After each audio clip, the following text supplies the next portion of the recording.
saying that loud. Ladies and gentlemen, welcome to today's episode. Ladies and gentlemen, welcome to the special episode. You get to see me on day one of being a goth. I am joined by none other than my goth mother, Mila Hugo, the head goth in the entire, I don't know, land of this area. Welcome.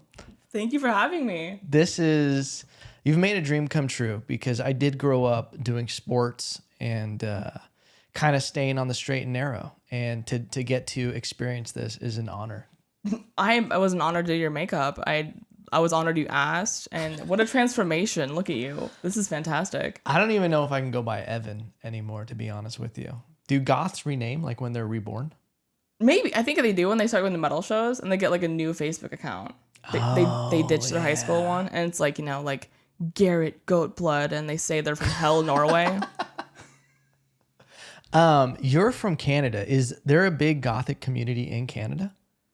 Like in Toronto, there was definitely. Really? But like again, I was kind of there during lockdown, so I didn't see a ton of it. But you see them like people still out on the streets and stuff, and like there's like goth clubs and stuff that are pretty cool. Dang, it's gotten very organized. When I was in high school, there was one section of the school where the gothic people would hang out, and they were the coolest people. They were always very welcoming, very open, very sexually advanced. You would always catch them doing interesting things in school. It'd be like everybody else is focused on school. You guys are like laying on the ground underneath like backpacks. They were always advanced. That was what stuck with me the most. Absolutely. I think if you're not focusing on school, you can focus on like other things like shoplifting from Hot Topic. Oh shit. Did you ever shoplift from Hot Topic? No. I did I don't know. It's like going in Hot Topic always like intimidated me when I was like younger. Yeah. So I was like, I don't know, like I went through a phase in middle school where I bought like the Elmo shirts. They had like yeah, they had like Elmo shirts, or they had like shirts with like Sesame Street characters. How long have you been in the goth community? Like, man. Because you said you were kind of fresh. Not fresh, but yeah, maybe like 5 years now. Oh, that's long enough to be a goth mama. Yeah. Does another goth have to introduce someone to being a goth, or like where you have to like, it's almost like vampires where you're like, you have to be bitten into the community? Or can anybody just wake up one day and be like, I want this, today's the day? Honestly, the root is like music. Really? So like when you start listening to the same music as like other people, like in high school, like I was introduced like to Slipknot and stuff. Oh, hell yeah. By like all my like guy friends, and I was like, this is it. And then you go to more metal shows. Yeah. And like whatever kind of like dark like music you're listening to, and that's when you kind of get introduced, and you're like, oh, that looks cool. They look cool. I want to look cool too. And then like just listening to the music, you kind of mold into it. Dude, does Slipknot have the song Coming Undone? No, that's Korn. Okay. Because that's on my workout playlist. One of my favorite songs of all time. Is Korn considered goth as well, or is that? I think under the same umbrella for sure. Okay. What about? So did you watch the Woodstock documentary? Not yet. No. Okay. Insane. Would Limp Bizkit fall under that, or no? Limp Bizkit is kind of like almost frat boy rock. Little bit, yeah. They're kind of But I mean, like, I guess they're on the fringes, maybe, if you want to like split hairs, but no. Yeah, it does feel like the MTV version of what would be like, this is for the kids, you know? Absolutely. What is something that people wouldn't think about the gothic community? I feel like they're probably very good people, very community based. Absolutely. I think you can find people like, you can find a lot of drama in it too, because I'm sure you get like people who like dress like that and like listen to darker music and have probably like more like problems and like probably stuff they're kind of working through. But you do find like a nicer sense of community, and people are like talk about mental health more, and like, yeah. And there's like more like people are, since it's an outlet, you're like dressing that way, listening to that kind of type of music, it's more of an outlet. People are more like transparent with what they're going through. It's almost more healing to be like I feel like gothic people were ahead of the curve. With absolutely. BetterHelp.com and everything. Like, they've been like exposing their feelings for a long time now. Oh, absolutely. Yeah. Wow. Does sometimes the emo community, does it blend in where people kind of like they segregate? They're like, you guys are the same thing? Not really. I think like everyone who kind of like dresses dark, they're all kind of like accepting of each other and like overall pretty like chill. Yeah. I will say though, a lot of people are shocked by how like kind of like friendly I am. Yeah. And like I'm like very positive. Like I don't like fabricate problems I don't have. I don't, you know what I mean? Like I like the glass is always like overflowing for me. Really? Yeah, absolutely. That's awesome. You are a very peppy person. Like are you a people person? You just mentioned you bartend, so it's like. Yeah, I am. Like, which is super surprising. Like I love people, but like I do like need like a like time off time to recharge. Yeah. I heard a great phrase, an extroverted introvert. And I think that matches with me a lot, where I'm like, I love being around people, but there's a time where my battery's low and I'm like, I got to get away. Absolutely. You know? Yeah. How do you deal with that with bartending? Because you've probably heard so many different stories from people. Are you like, you don't get into people's problems, like past the surface? Honestly, you kind of go into autopilot and you're like, oh yeah, for sure. And you kind of give like, you have your like script of saying where you're from and like what you do when you're not like bartending. Cause like, what do you do? Like you look interesting. Cause I kind of dress like this at work too, with my work shirt. I'm like, I'm still going to do cool makeup. And it's like, what do you do outside of this? And I'm like, comedy, you know? Yeah. And so I think people are curious. And so you get used to talking about yourself and listening a bit, but it's all kind of surface level conversation because it is a bigger bar and it is like touristy. So it's kind of like a rapid like turnover rate of like people you talk to. So you just kind of do a script and like kind of loop around. Yeah. And you just get used to doing it. It can be exhausting, but like with regulars that are problematic, like I don't mind kind of being like, oh, okay, cool, bro. And like walking away and going on my phone. Yeah. We met at Wake the Dead. I have to give you compliments first. You murdered one of the most murders I've seen at Wake the Dead, to the point where I instantly went up to you after and I was like, I need to book you. Mm-hmm. How long have you been doing comedy? Let's see. I started over quarantine in Canada over Zoom.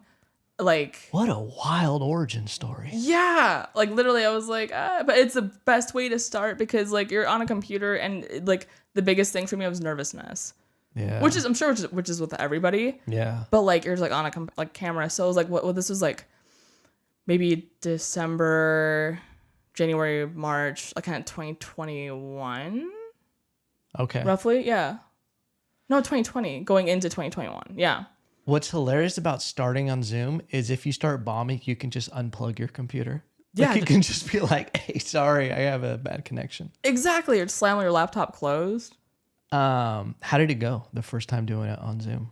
I was very nervous, stumbled over a lot of words, but it was like a small Zoom like show, like mic or whatever, and just like, no one's really listening, and like they politely clap, and I didn't do well, but I like just stumbled over. It was all nervousness. Yeah. And you have to, and I like the biggest hurdle was like talking too fast from like nervousness and being like, you know. Were you bartending before that? Like you had already had like the people skill of talking to people? Mm-hmm. Do you think that helps a lot? Absolutely. Yeah. Yeah. I'm like 10 years service industry in now, and like waitress and bartenders for like forever. And like you get so used to talking to people and like you get the cadence down faster. I worked at restaurants for years. I feel like everybody, to be a citizen of any country, should have to bar or serve tables for at least 2 years. Absolutely. To like understand how you should treat people in a restaurant. Mm-hmm.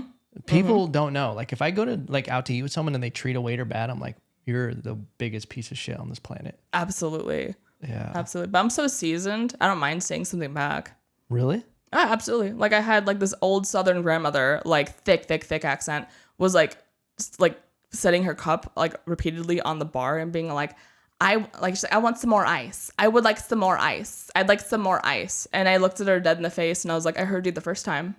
Damn. Yeah. But I didn't say it rude. Yeah. I was just like, I heard you the first time. And like, you just have to put them in their place like that. Yeah. And so I don't never mind saying something. And she's just like, sat down and walked away. Damn. Yeah. I love that. I feel like that should be like somewhere along the line, like the service industry got too much to where almost like GMs and like the managers, they'll just apologize for everything, no matter what. They're like, I'm so sorry. Like it's always the experience over everything for the customer. Right. Like the customer's always right is like the biggest lie in service industry. Absolute lie. And it makes people feel like they, no matter what happened, what went wrong, it's not my fault. Absolutely. And like I I literally kicked out a regular last night out of the bar because he was like hounding cigarettes from like people at the bar. He talks at people for so long, they eventually give up and like close out and leave. Really? Yeah, and he gets 2 beers over the course of 5 hours and just like talks at people, hounds me for free stuff, and I was like, I just refused to serve him. I was like, get out right now, leave, go. Try to come back again. I was like, no, I'm not. And it was a full blown argument, but I was like, I don't care, like. Don't be annoying and don't like run away people. Like just be courteous of other people's time. Wow. That's such a terrible person to be around in general. It is, absolutely. Yeah, when you're talking to someone, you can tell they're just waiting to talk, or they just completely like command the entire thing. Ugh, exhausting. People won't even look at him or make eye contact. They're like eating their chili or eating like their burger, and he's just talking at them. And I'm like, no. I'm like, go like get some friends, go play chess with a buddy and talk to them. Like, this is like where I make money. And I'm like, oh, I'm not afraid to like tell people to like buzz off. Yeah, buzz off. That's such a sick sentence. Buzz off, dude. Buzz off, bro. Go play chess. How old was this guy that you were like chess? Older. They're You're not playing video games. You're going straight to chess. Exactly. It's always older people that are like rude and entitled. They're just stuck in their ways. Yeah. And it's like, you just put them in their place. Like, they need to know. What kind of stuff is he saying to these people? Like when he's just talking at them? Talks about his his life story, how he lived in Hawaii and just keeps going and going and going. And he's like, where are you from? And this girl's like, oh, I just moved from Kansas. And interrupts and starts like going on a story about Kansas about himself. Ugh. But it's like he's a regular. This is a like rinse repeat every day, same thing. And I'm just like, you don't spend enough money for me to care. Every day he's in there? Often. A few times a week. But he's been getting more annoying lately. So I was just like, if I just get into an argument with him, he'll be too uncomfortable to come back for a while. Yeah. So when did you move to Texas? Let's see, December of this year. So like a little less than a year ago. And why did you move from Canada to Texas? Oh, my sister lives in New Braunfels, and comedy's more lucrative here. So like the downside with like entertainment in Canada, or like stand up in general, is like you have like I lived in Toronto, right, which is like Canada's New York City, and doing comedy there. You do the circuit kind of in the surrounding areas, then go to Montreal 6 hours away, and kind of like nail that scene, and then eventually you kind of do festivals in other provinces, go to like fly to Vancouver, do it there, and kind of start over. Mm-hmm. And so it's like every kind of like comic's goal to eventually get to the States because it's like way more lucrative in the States. Damn. Unfortunately, yeah. So you did your first Zoom mic. When did you actually do it in person? It was like June or July of that summer. So 2021. How was that compared to Zoom? A lot better. It was a lot easier. Yeah, because you can feed off people and like you can kind of like do the cadence better. You can like feed off people's reactions. And again, this was like because of lockdown in Canada, we did it in parks. So that's so crazy. Yeah, leeching like extension cords, like leeching power from like a rec center for like the light mic and speaker. And just like I think my friend Dan Lamar actually put it on, and it was called Grass and Giggles. And that's what we did. We did like open mics in parks and stuff. One time we were at a park called Trinity Bellwoods, and we just had like, the cylinder, like Bluetooth speakers. Yeah. You play in the shower, like one of those with a tiny mic. And we got shut down by bicycle cops because you have to have a permit. Oh my God. So yeah, to have like a thing like that in like a park. And they just came up and like I'm like mid set and this cop takes it out of my hand. Oh, the worst. That's so bad. Mid set. Yeah. How was it? Because it was pretty bad in California, the lockdown, but we would see on the news that Canada was insane. Like, like super crazy restrictions where you guys weren't allowed to do anything. No. So like everything closed at 8, like Walmart and stuff. It was weird because Walmart was still packed. You'd have to line up outside and they like would limit it, but it's like packed. They even like closed down like Home Depot and Lowe's, which sucked because someone broke off my side mirror on my car and I couldn't buy duct tape. Oh my God. And so like you had to order like online and then do pickup outside of like Lowe's and Home Depot between like the hours of noon and 5. Wow. Do you guys have Amazon there? Yeah. Dang. It was like insane. And then like restaurants, like it was all takeout forever. It was like lockdown was like 2 years. Oh my God. Yeah. But they would lift a little bit, but then like they did the QR codes where you can, in October, end of October 2021, they did the QR codes and like you had to have like a vaccine proof to like get into anywhere. Damn. Yeah. That's what everybody was afraid of here was like vaccine passports. Mm-hmm. It's the wildest thing what happened. It was easy to fabricate though. I didn't, but like I knew people who did. Really? Yeah, you did like a print off thing. And then eventually they did like a QR code, but I moved by then. Yeah. Yeah, after I moved, like I had like friends in Canada posting about the QR code thing. I was like, dude, this that's I don't know, freaks me out. Dude, I don't know why when I'm just sitting here, like I forget that I'm in ridiculous makeup right now. And it's just like, it'll come back to me when these things are like moving. Right. The beanie, it's like obnoxious.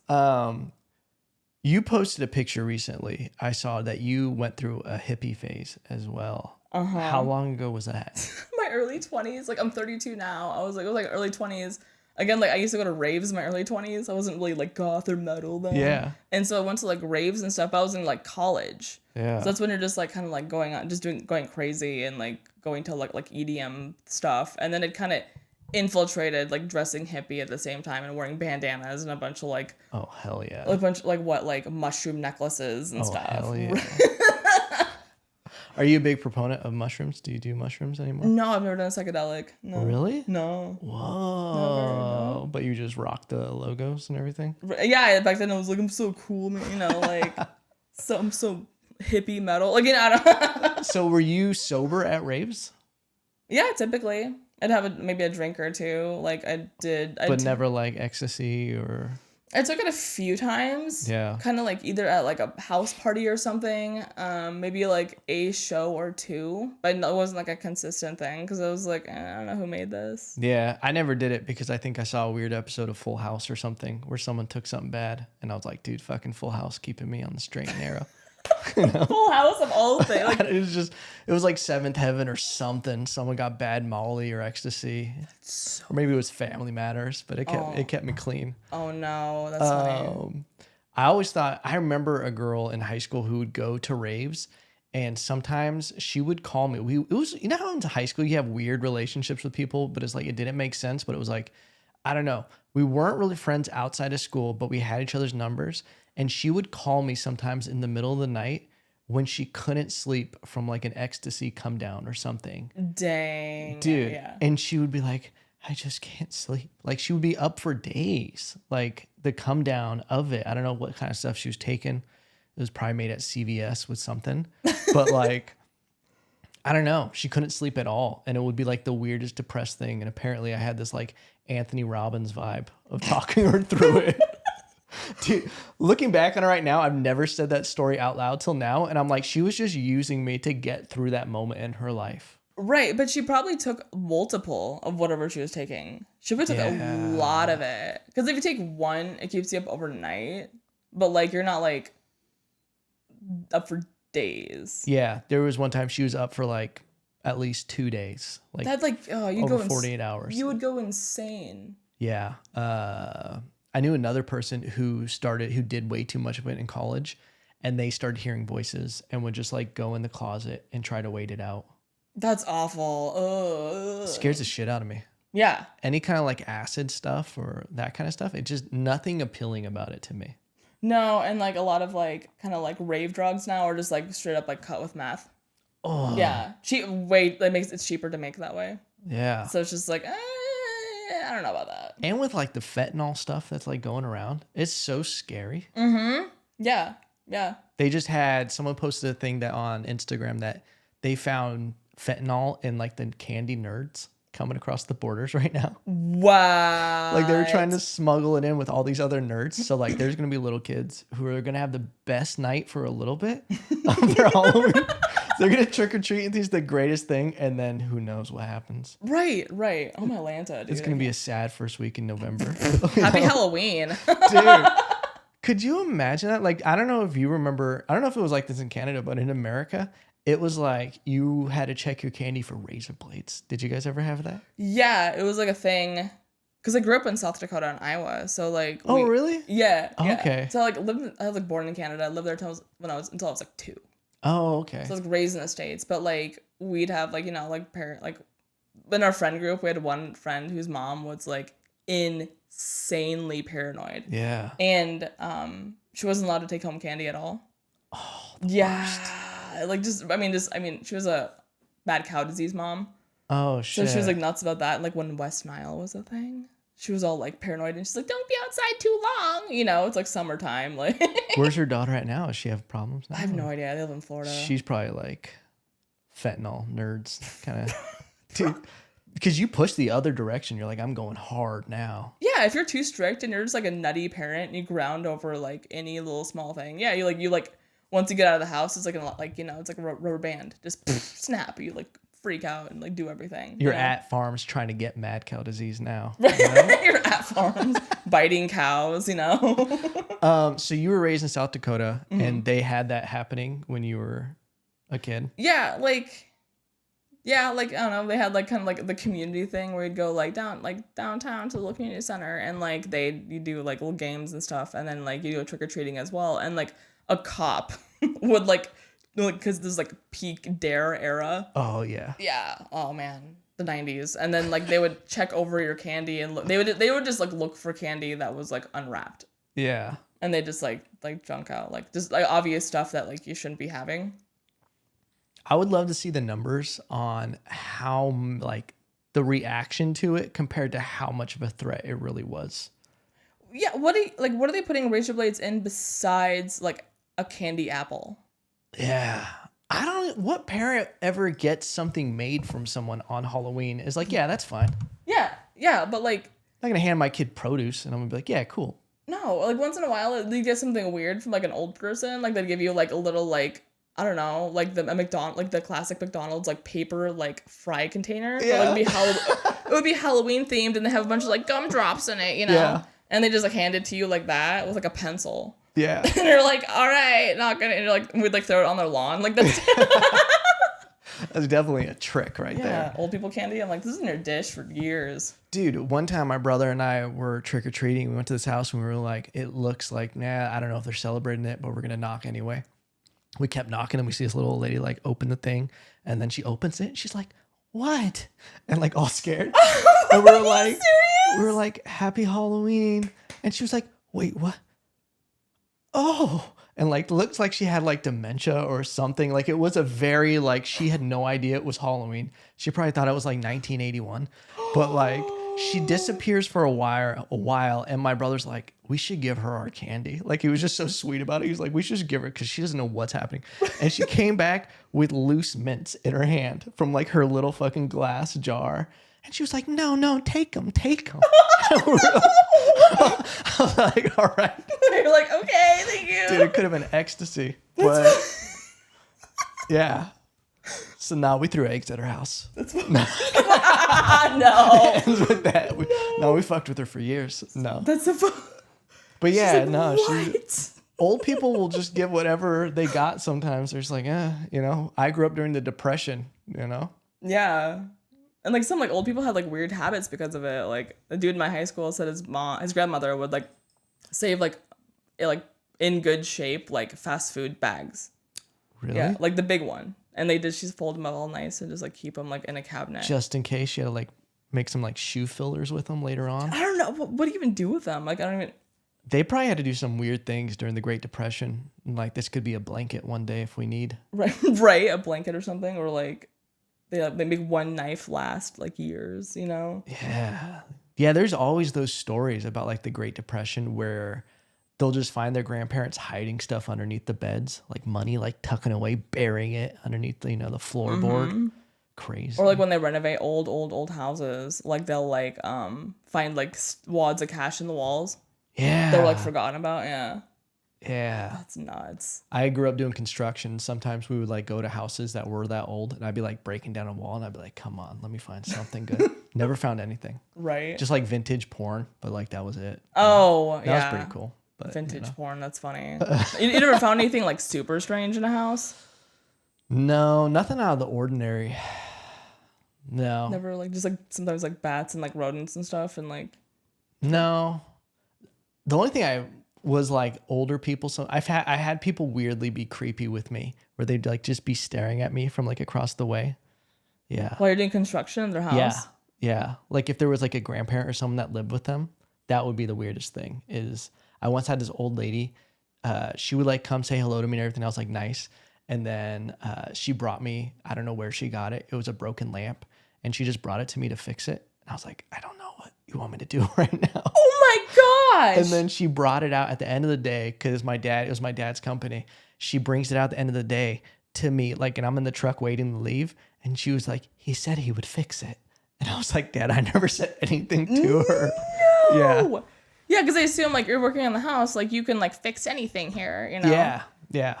No, my COVID career in Toronto was cleaning houses and cleaning like condos. Oh. And people like would ask me to unclog drains. Oh. And I was like, I honestly don't even have anything for that. I don't even like doing that for my fiance. Right? That's like they might as well be asking you to change their diaper. Kind of, yeah. They're like, can you like, and I'm like, I don't have a snake. Like, I can't do anything. And I'm like, I'm not like, or like they'd like want me to clean under their, like, pull out like their stove and like their like fridge and like clean all behind that and stuff. And I'm like, that's extra money, dude. Like, it was nuts. What was the weirdest thing you saw during that? First thing, cleaning. I guess like this one house, like I worked for a cleaning company and then started doing it myself. And like on the east end of Toronto, we had to clean this one house. They were like putting up for sale. And this old lady lived there forever. And it was like how dirty it was. It wasn't like hoarder gross, but there was like dust on the walls. Like we had to vacuum the walls first. It wasn't like gross filth. It was just like sitting like stagnant filth.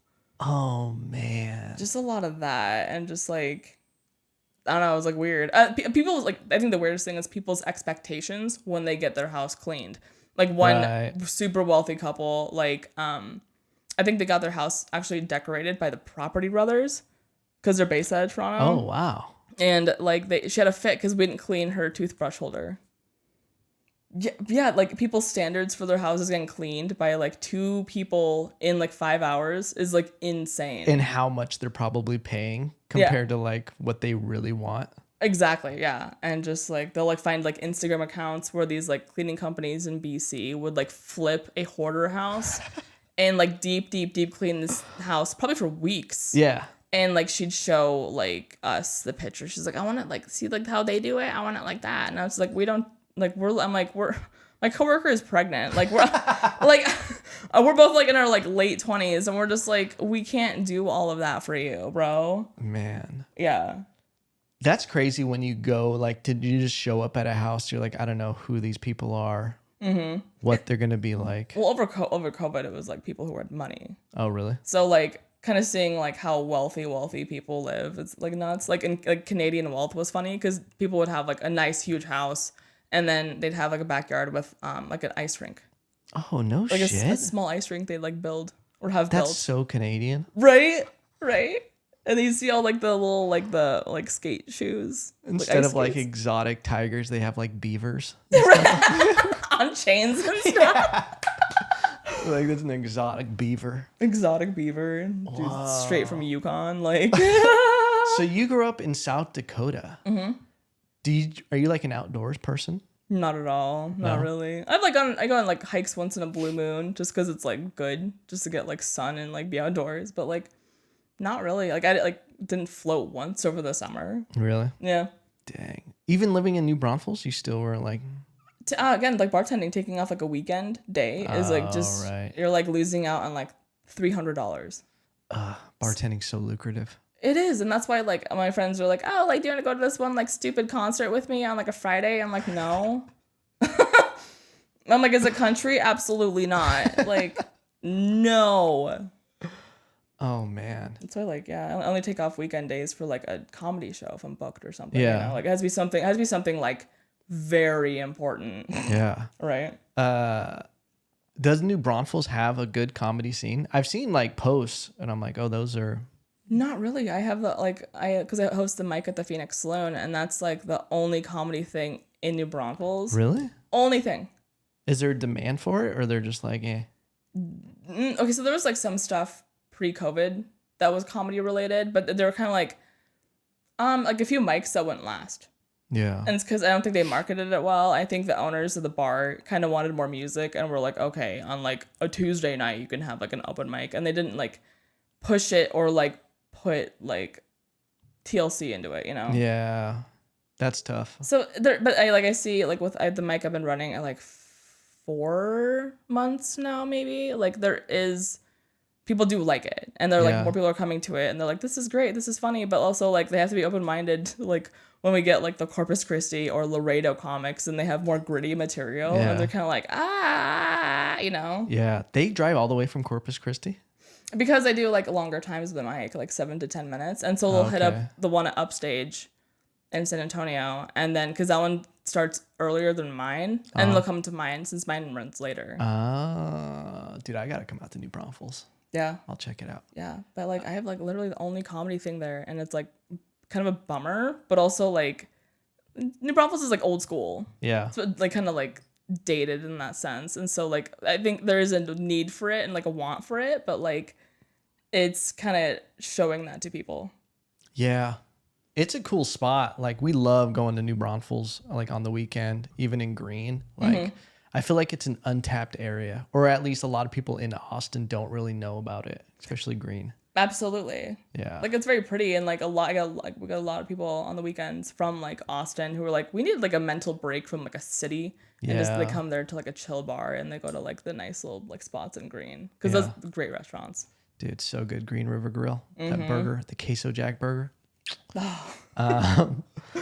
Do you like the small town feel of New Braunfels versus like a city like Austin?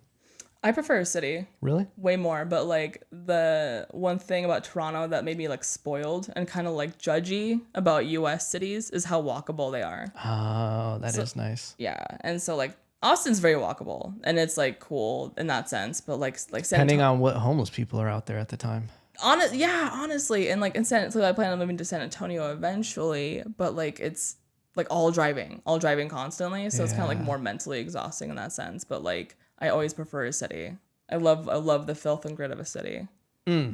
How's it like? What is the vibe of Toronto? I've never been. Man, it's Feels cultured. It is. It's like the most it's like one of the most diverse cities in the world. You meet someone from like every like corner of the globe, and like it's very comparable to like New York City or Chicago, but like Canadians are way more chill. Yeah. So people don't fly off the handle. People are patient when they wait in line. Really? So it's like it's still busy, but it's not like aggressively busy. I want to be Canadian so bad. It just seems so much nicer. It is. It's like way more laid back, way more like just chill, and you're not like you almost feel like less stressed there. Is it less people per capita? Yeah, like so, like what 90% of the Canadian population is 100 miles from the U.S. border.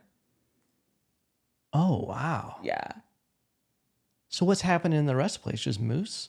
kind of. Yeah, moose and like I don't know, farmland and stuff. Like the population of Canada is like 55 million roughly.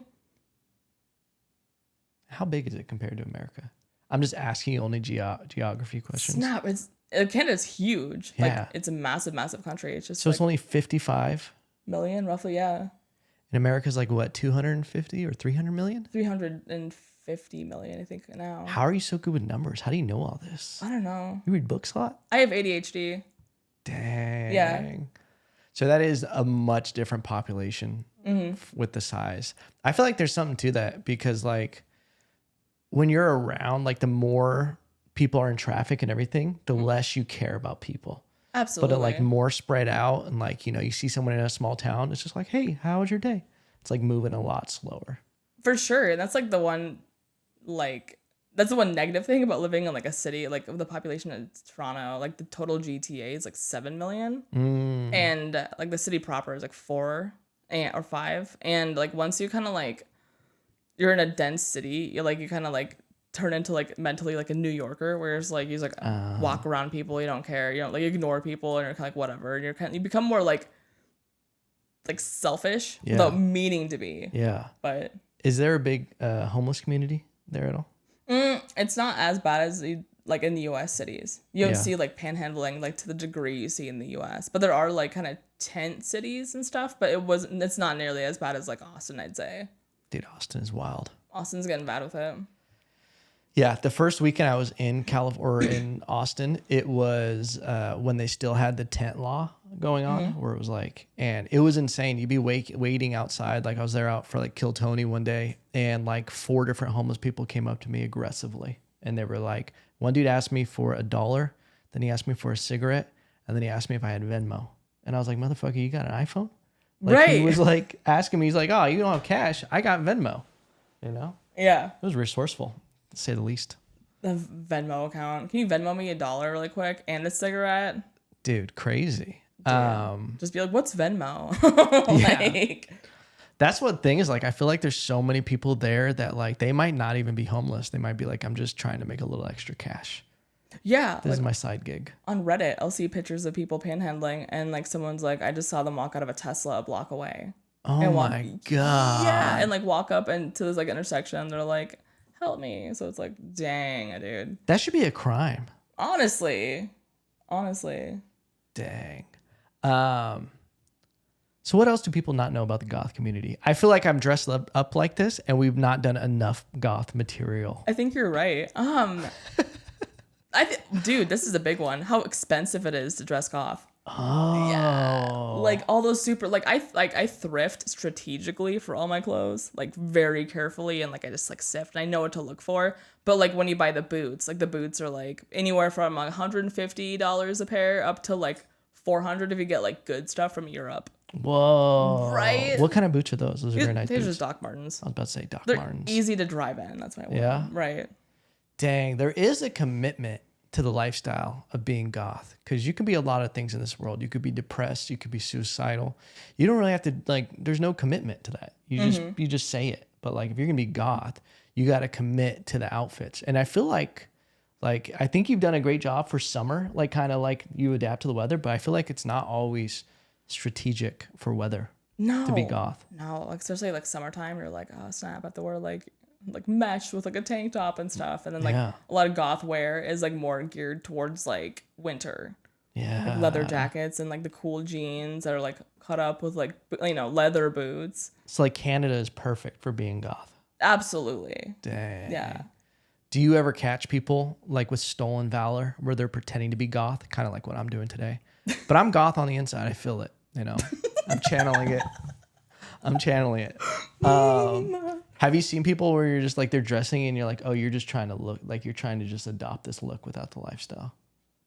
Not that often. Yeah. Sometimes, but like I get a lot of people who are like, oh, you look so cool. Like I wish I could pull that off. And I'm like, just do it anyway and see how it feels. Or like they're like, I wish I could do makeup like that. And I'm like, put time into it. Yeah. You'll see like the chicks like, okay, they have like, this is insane. On like Killstar's site and like some like goth like sites.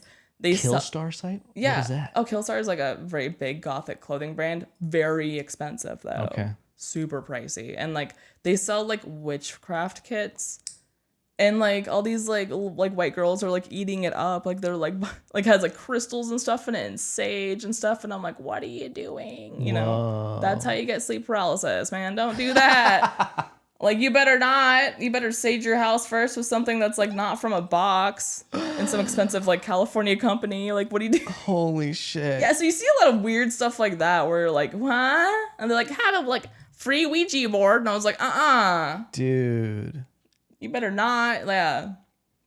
Do you ever do witchcraft? Do you know? No, not at all. No, I actually like I'm a pretty like quiet Christian actually. Okay. So like when I see that kind of stuff, like I think it's funny, but like I had a coworker once and she was like Gen Z. Dude, goths for God. Yeah, absolutely. Hell yeah. Absolutely. GFG, baby. Goths for God. I love it. That's my merch now. Right? Like, no, I had a coworker. She's like Gen Z, right? And she like just deadpan comes up to me and she's like, I have a question. I was like, what's up? And she's like, are you a witch? And I was like, no, actually don't mess with that stuff. Like I'm careful with that stuff. And she's like, oh, that's a shame. And she walks away. Dude.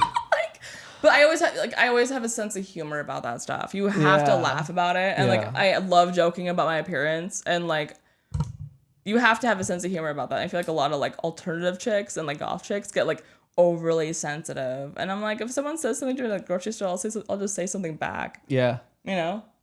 Dang. You have to make fun of yourself. Oh, for sure. Mm-hmm. So have you seen any pushback with you being like religious in the goth community, or is the goth community like, that's fine, we'll keep doing our witch stuff over here?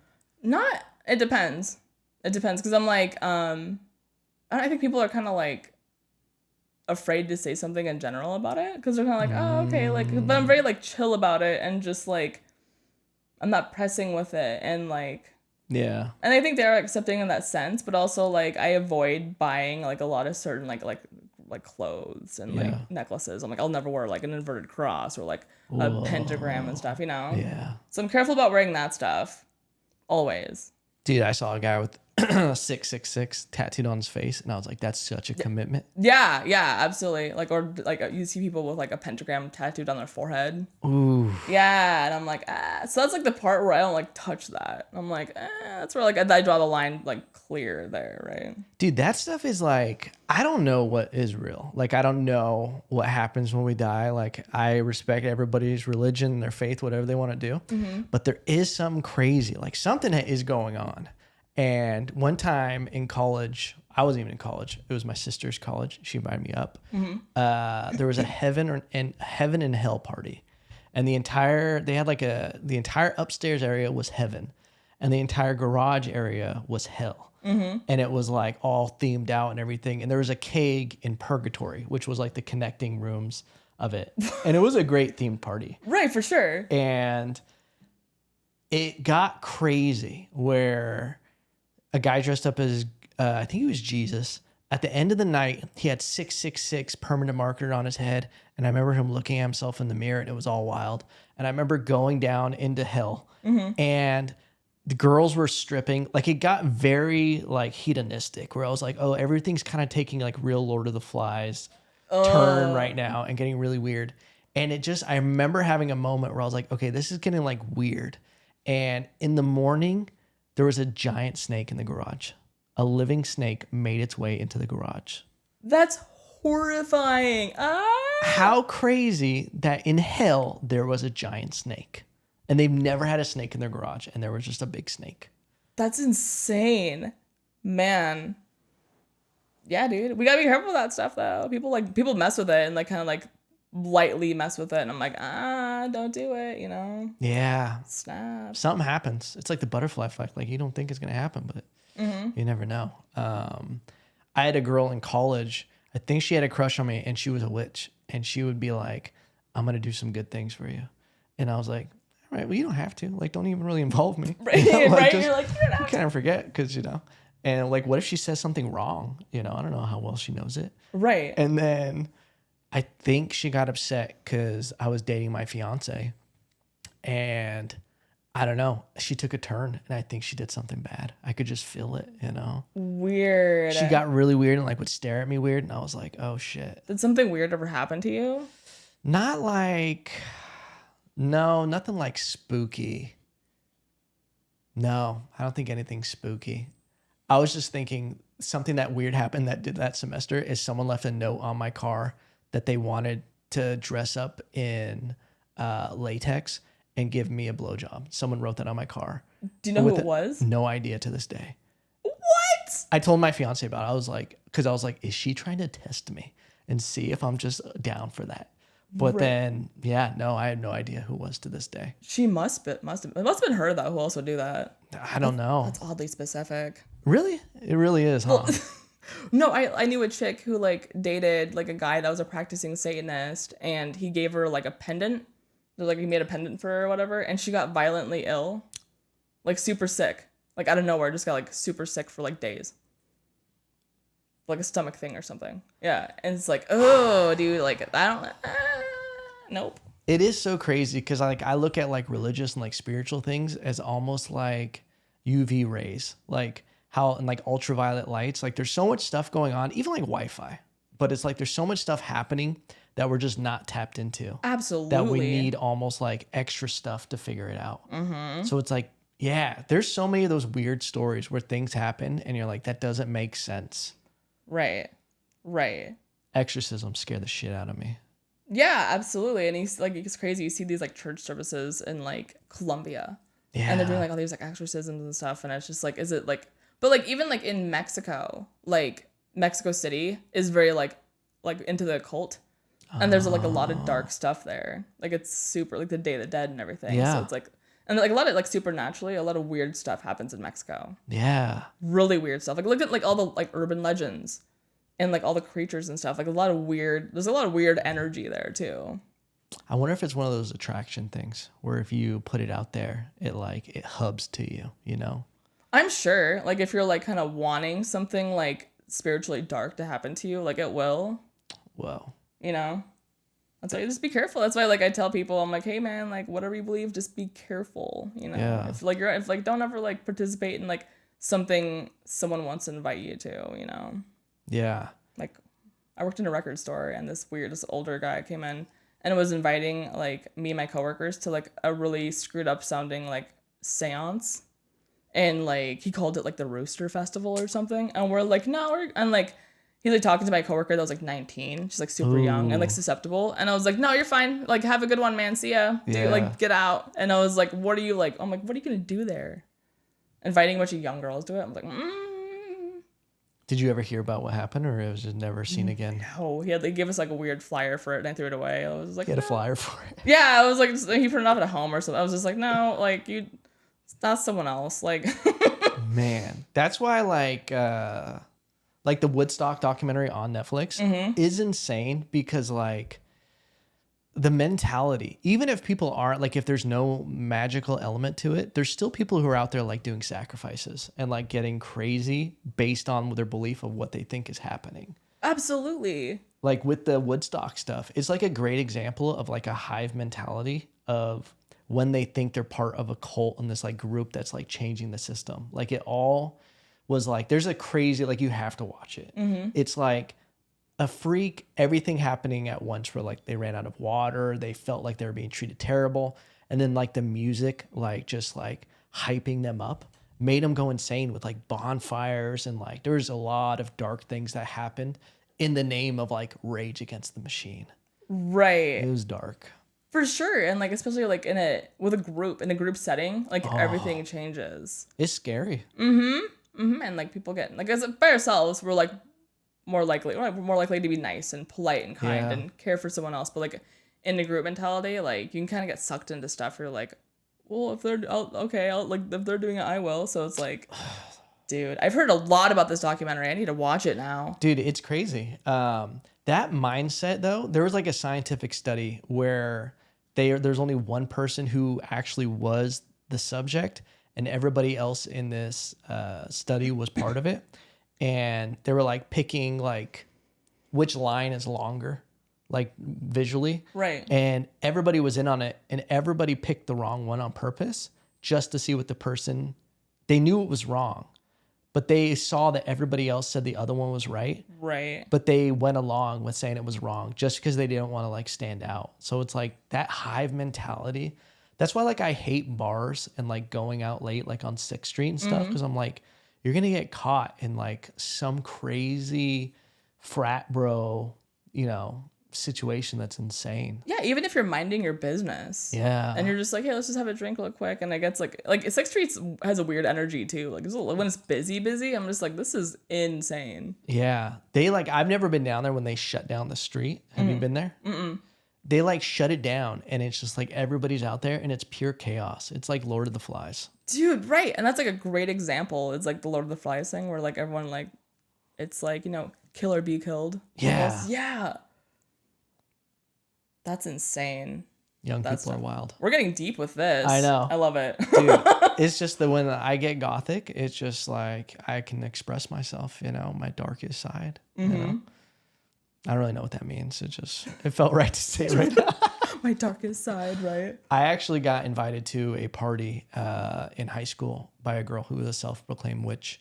And I think what it was is she really just had rich parents, because the house was very nice. And she had an entire basement area underneath. And it was the wildest party I've ever been to, where everybody was throwing up. There was throw up everywhere. There was a dog running around in the throw up. Like it was just like chaos.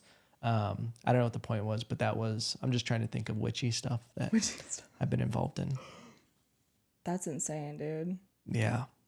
I think it's the one downside with like the goth stuff is like even if you dress dark or start like listening to that music, like it can suck people into like dark things they're perhaps not comfortable with just because everyone else is doing it. Yeah. So it's like healthy to step aside and like be like, maybe I won't do that, maybe I won't participate in that. But also I have like friends who are like just dressed like they're normies. Yeah. They just dress like however, and I'm just like, so like again, I'm careful with what I participate in and what I go to. Yeah. Is there a goth community in New Braunfels? Not really. Literally, it's like a couple like people that work service industry listen to like metal and stuff, right? Yeah. Listen to like metal and they like go to metal shows and stuff. What is your favorite band? Ginger.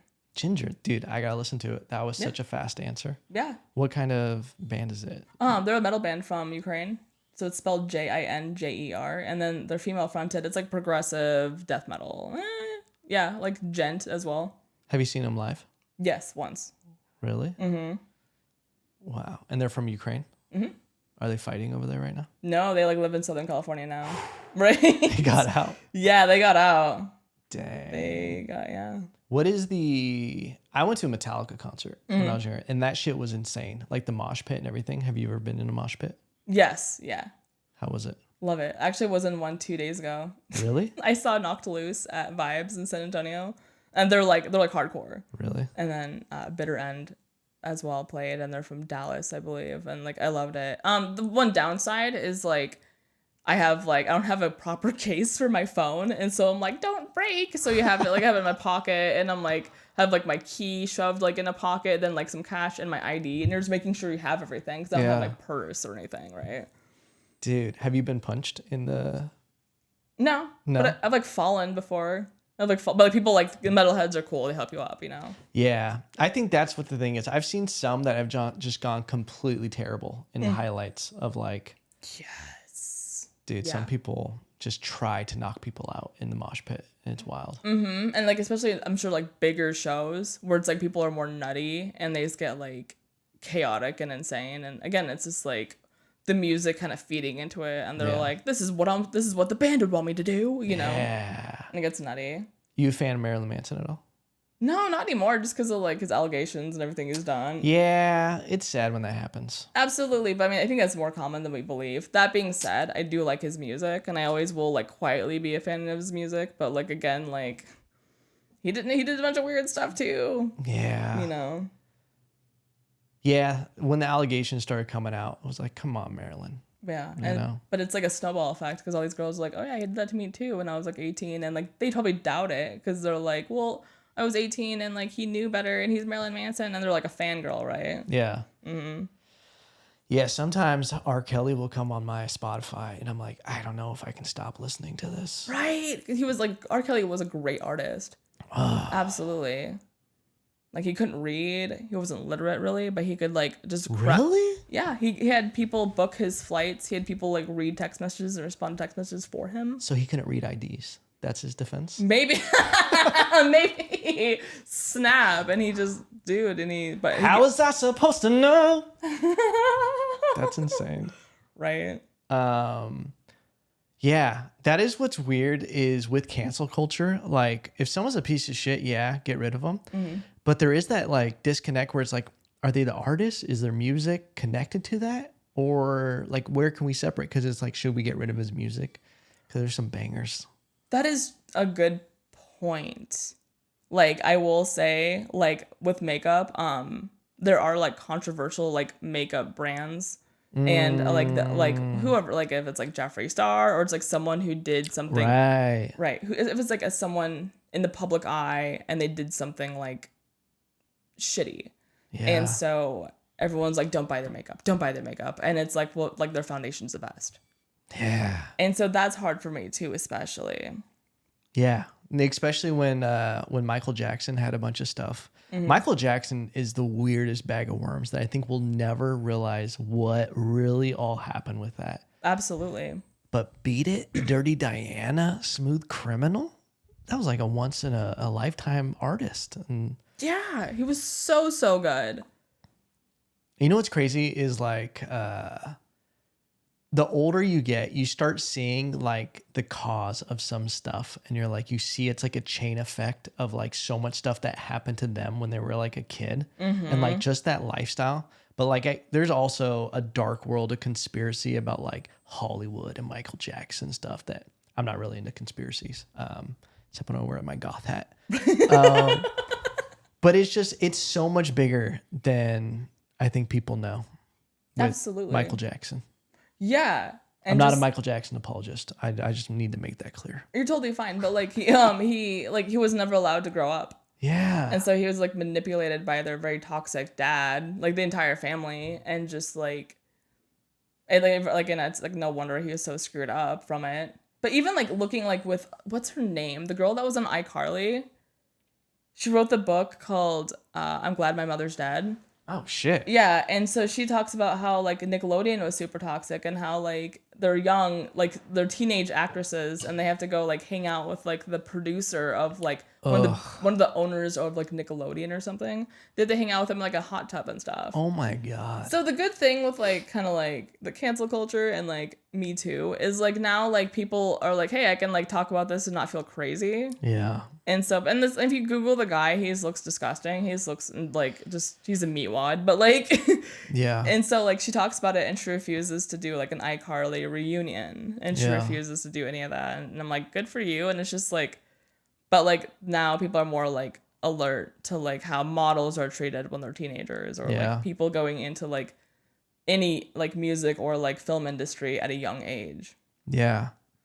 That's such a great point. I agree 100%. Like, there's such a dirty world of Hollywood and especially like child actors. Mm-hmm. And what sucks is I feel like early on, it was always like, oh, those child actor, they went crazy. Mm-hmm. But it's like, dude, you don't know what they went through. Like, even from a standpoint of that much artificial attention, like no human being is supposed to have that much attention while their brain is still forming. Absolutely. Like, it's not healthy. Like, look at Amanda Bynes. Oh, yeah. Right? She just kind of fell off. And, like, who knows, like, what's happening, hopefully she's doing well. But it's just, like, she was, like, had her own show and everything. And it's just, like, in reality, she probably wanted a normal life. Yeah. Mm-hmm. And there's no, like, adjustment period. Because it's, like, I feel like even in the early 2000s, if someone disappeared from like the stardom, they were almost like mocked. It was like, oh yeah, they fell off or something like that. Like if their star wasn't as bright at all, it was like a bad thing rather than being like the fact that it was bright at all was unhealthy. Like you can't keep that up forever. Absolutely. Like it's like I feel like from all aspects we like treated child stars terrible. Mm-hmm. Yeah. Or like they're like critiqued for their weight at a young age and everything. Yeah. Mm-hmm. Yeah. And then that's why I always gave Justin Bieber a pass, even when he was being like a piece of shit. Like they'd be like, dude, he peed in a bucket in some hotel and then like was driving his car and like was on drugs. Like I'm like, dude, what young person in that position would not go crazy for a little while? Absolutely. And like the amount of pressure and the amount of people like. He had so many yes men around him. When you're like a money-making machine, like how do you not go crazy? Yeah, because he got famous from YouTube, right? Yeah. Technically, that's where he started. And just like, yeah, like he has like millions and millions of dollars and he's like 15 and like, whatever, driving like a Ferrari in like Miami, drunk driving it and like probably wrecking it. And he's just like, like someone said, like, who gave him the keys? Like someone let him do it, This is unrelated, but have you seen the Adam Levine stuff coming out? I've seen the memes, but not Dude. Like, not like I haven't like looked into it. Do you like Adam Levine at all? No, I hate Maroon 5. Dude, I don't get how girls think he's attractive. He has the weirdest smushed face, and it's just like I just start shaming all of a sudden. Oh, dude, personal. Like I hate like people with generic, just like Pinterest, like tattoos. Yeah. I hate just generic tattoo work. It's just so cringe. And his is like, yeah, I'm so metal. Like, and it tries too hard to be cool. Yeah. And oh, he's a heartthrob. And I'm like, no, he looks like a tool. He really does. He's like the fuck boy that like got through. Like they would, I don't know. There's probably someone else who's so much more deserving. Yeah. His music's not really that good. No. And it's like, so like, okay, so like text messages surfaced of him DMing another chick or like what? Mm-hmm. Okay. And he's like married. Not only surfaced, but like he was just like such a simp in the DMs of like, oh my God, your fucking body's incredible. But then he went so far as to be like, do you care? Like, this is what got him in trouble is he was like, can I name my kid after you? His boy. He was like, can I name him? And the girl's name was like Summer. He's like, I'm going to name my son Summer after you. Because girl, you hot or something. I don't know. What? I did not know that. Yeah. He wanted to name his kid after his mistress and get her approval first, which is wild. Man, his wife better take half his stuff. Like, right? She deserves it. That's so stupid, though. What a simp. I have a question. What do you think of simps? Like, do you have any guy friends that are like simps and you kind of have to be like, hey, buddy, like, don't do that? As I get older, I've gotten good at like, just like not cutting ties, but like not putting any energy into it where I'm just like, hey, you do whatever, man. That's just whatever. But like when I was younger, I would have the friends who'd be like in the worst toxic relationships and like, they'd be like, bro, don't let me get back with her, blah, blah, blah, blah. And I'd be like, all right, bro, I'll get you through this. And then the next day you'd be like, hey, I'm hanging out with so-and-so. Come over. I'm like, bro, what happened to last night? You know, I was drunk, man. And I'm just like, dude. No. Yeah.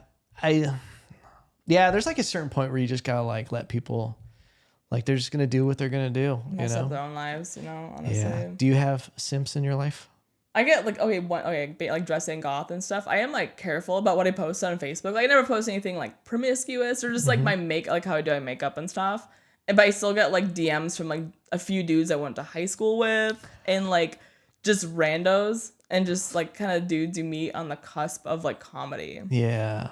Yeah, that's like the one downside. But like, again, find the sense of humor in it. Is it because you do dress a certain way that you're like filling a niche? I think so. And a lot of like, because like, and I joke about this with my material as well, is like, there's like a goth fetish and how I'm like, everyone wants a goth girlfriend and that's cool and all, but like how many times are you willing to watch The Crow? I've heard that, yeah. On VHS, Phenomenal. Yeah. Right. And so like I joke about how it's a commitment and like it's a chore to like date goth women and it's just because like they're like a commodity now. Yeah. Because like Instagram and like Facebook and it's like the memes are hilarious, but like that's amazing. Some dudes get weird with it. Yeah. Man. Was there anybody that you dated and then once you went goth, they were like they're coming back into your life again? They're like, hey. Not really. Round 2. Not really. No. I've only had 2 boyfriends ever in my life. Really? Yeah. Never like dated a ton. Just like, but like you do get like dudes that come out of the woodwork. Really? And DM you. They're like, well, you look great now. Blah, blah, blah. My thanks. Like, you look cool, so cool. And I'm like, okay. Dude, you look great now is the worst compliment ever. Hey, now you look great. Right. Glad you grew up and lost your baby face. I'm like, means a lot. Thanks. Like, oh my gosh. Man, I could not handle being a girl on social media. It seems like such a different experience. It is, but I also like flood my Facebook and my social media with enough like humor that they immediately can tell like I don't care about attention. Yeah. And I don't care, like I'm not susceptible to like surface level compliments. Yeah. They're not like, oh my gosh, like you're the prettiest girl I've ever met. And I'm like, okay. Like, like you said that to like 10 other chicks over like Instagram today. They just copy and pasted it. Right? Just a group message. Like, let's just throw in the line, see what like it snags. Oh man, dude, I feel like that happened to a friend or something happened where a guy sent a message and it went to both of them because he actually did it in the same group chat. Like he was just like dun, dun, dun, and sent it out and it was like, hey baby, good morning. And it was like both girls responded. No, that's funny though. Well, what did he learn? Yeah, not to be a fuck boy. Right. I think we did over an hour. Yeah. Mila, thank you for coming on the podcast. Thank you for having me. This has been fantastic. This was a blast. Thank you for making me an honorary goth. I'm gonna listen to Jinja after this. Absolutely. And I'm gonna see about this lifestyle. And it might be a new thing. This might be the new look every day. I hope so, because you pull it off. You look great. Mila, where can people find you? On Instagram, I am Lipstick and Spite, all spelled normally, one long word. And then let's see, TikTok, it's Spiteful Goth _Goth. And yeah, Facebook, it's just like Mila Marachny. What is your last name? My real last name is Hugo. My fake last name on Facebook is like Marachny, just because it's Facebook. Oh, that sounded like an Italian name or something. Are you Italian? Marachny is actually like a Russian word that means like stormy or abysmal weather. Whoa. Yeah. That's tight. Right. Yeah. So it was just like, this is my Facebook name. There we go. Perfect. Thank you for doing the podcast. Everybody else, we love you. Thank you.